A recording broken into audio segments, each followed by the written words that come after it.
अस्सलाम वालेकुम। उम्मीद है आप लोग सब खैर खैरियत से होंगे। मैं ऑनलाइन देख रहा था कि रियल स्टेट और फ्रीलांसिंग का क्रॉसओवर चल रहा है। रियल स्टेट वाले फ्रीलांसिंग को गालियाँ दे रहे हैं, फ्रीलांसिंग वाले रियल स्टेट को गालियाँ दे रहे हैं। तो मैं एक्चुअली वो बंदा हूँ जिसने दोनों चीज़ें ट्राई की थी, तो मैं इसमें थोड़ा सा अपना हिस्सा डालना चाह रहा था। बेसिकली रियल स्टेट मैंने ट्राई की थी कोई 6 महीने के लिए इन 2021 जब कोविड आया हुआ था उस ज़माने में, क्योंकि मैं चाह रहा था कि फील्ड स्विच करूँ।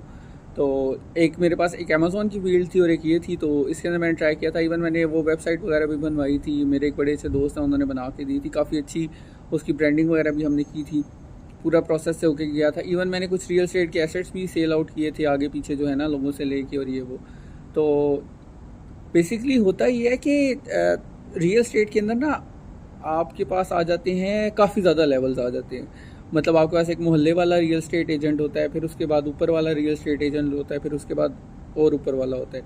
अभी आजकल नया कॉन्सेप्ट चल रहा है वो मार्केटिंग वाला, कि रियल स्टेट मार्केटिंग की कंपनीज़ हैं, जिसमें होता ही है कि बेसिकली वो सेल्स एजेंट जो है, लड़के लड़कियां जो हैं, वो जो भी पूरी स्टोरी चल रही है वो आप लोगों को पता ही होगा। जिस तरह से वो लोग कोशिश करते हैं कि यार घर बिक जाए या वो बिक जाए, आपके मोहल्ले में कोई ना कोई होगा या आपके इवन रिश्तेदारों में भी कोई ना कोई एक दो होगा जो कि रियल स्टेट कोशिश कर रहा होता है बस प्लॉट भी की जाए किसी ना किसी तरह, बैलेटिंग करवा ले या ये वो।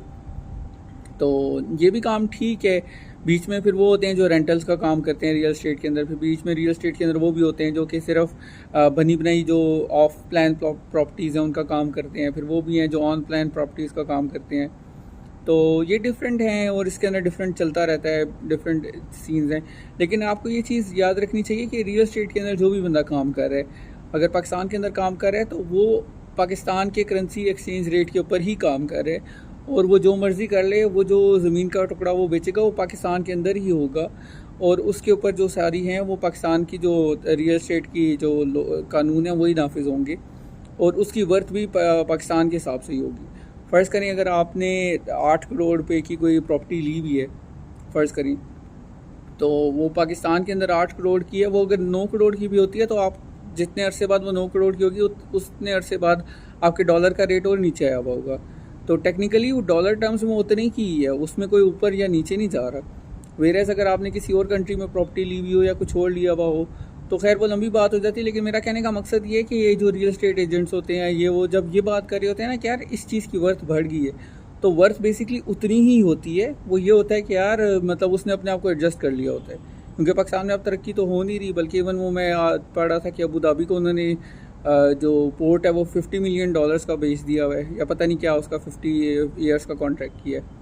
तो वेरएस जब आप फ्रीलांसिंग कर रहे होते हैं तो आपके क्लाइंट्स कोई भी हों, एटलीस्ट मेरे ख्याल से हम सारे जिन्होंने भी फ्रीलांसिंग की हुई है, इवन अगर हमने इंडिया से भी कोई क्लाइंट उठाया हुआ हो, इवन पाकिस्तानी क्लाइंट के साथ भी काम कर रहे हो, तो यूजुअली हम लोग डॉलर टर्म्स में ही चीज़ें तय करते हैं। इवन जो कंटेंट क्रिएटर्स हैं वो डॉलर्स में कमा रहे होते हैं, जो यूट्यूबर्स हैं ये वो, इनके जो पे आउट्स हैं ये डॉलर्स में ही आ रहे होते हैं। इसलिए तो लोग यही कहते हैं कि यार instead of doing real estate या instead of working anywhere else, हमारा यूट्यूब चैनल ही चल जाए तो वही हमें $300 भी मिल जाए तो $300 भी बहुत होता है। मतलब माशाल्लाह से अगर आप देखें तो $300 कितना बन जाता है, 300 के हिसाब से आप लगाएं ना 90,000 बन जाता है।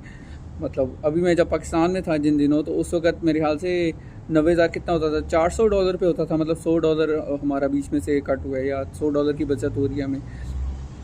तो इस तरह की सिचुएशन है। बाकी रियल स्टेट का काम भी ठीक है, मतलब मैं किसी चीज़ को बुरा नहीं कहना चाहिए, और है भी बुरा नहीं है, मतलब अच्छा काम है। लेकिन मसला ये है कि पाकिस्तान में उस तरह की अब ये बीच में आता है कि एक बंदा वो है जिसने सारी ज़िंदगी पाकिस्तान में गुजारी है, उसको फिर पाकिस्तान की रियल स्टेट काफ़ी अच्छी लगेगी और उसको उस तरह भी आएगा।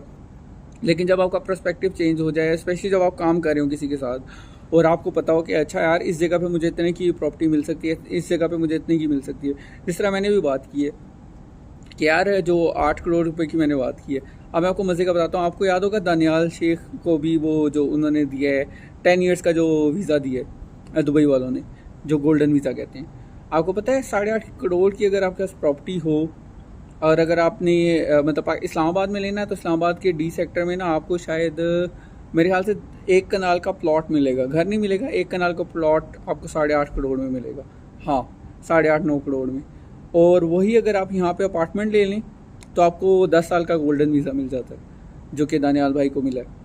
तो ये सिनेरियो है, ये इतना डिफरेंस है कि आपको दुबई वाले 10 साल का वीज़ा दे देते हैं अगर आप उधर वो लें, तो उसकी तो इस्लामाबाद में तो वर्थ बढ़ेगी, मतलब बढ़ के कितनी हो जाएगी आप खुद सोच लें, 8 करोड़ की होगी, 16 करोड़ हो जाएगी।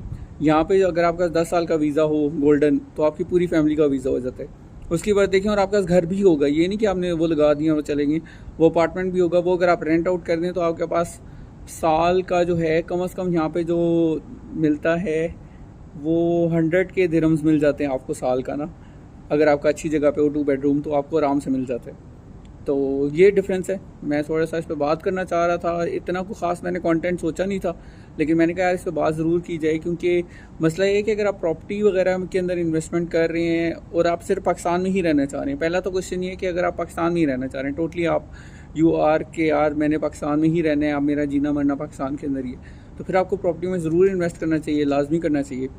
लेकिन अगर आप इस तरह के हैं कि नहीं यार मेरा इंटरनेशनल एक्सपोजर हो, मैंने बाहर के काम भी करने हैं, मैंने कहीं आगे पीछे भी फिरना है, मैंने कहीं वैसे ही जाना है, या मुझे पता हो, या मैं एटलीस्ट मूवेबिलिटी का ऑप्शन मेरे पास हो, मैं बेशक ना जाऊँ लेकिन मैं मूवेबल हूँ, तो आपको फिर यही करना चाहिए कि यार instead of investing in any other thing, चुप करके अपने जो पैसे हैं वो डॉलर में या यूरो में कन्वर्ट करा के रख लें, वही आपके ज़्यादा होते जाएंगे। तो आप यही सोचते नहीं कि वो आपकी प्रॉपर्टी है। तो बस यही था, मैंने कहा चलो इस पर बात कर लें। अपना ख्याल रखें, खुदा हाफिज़।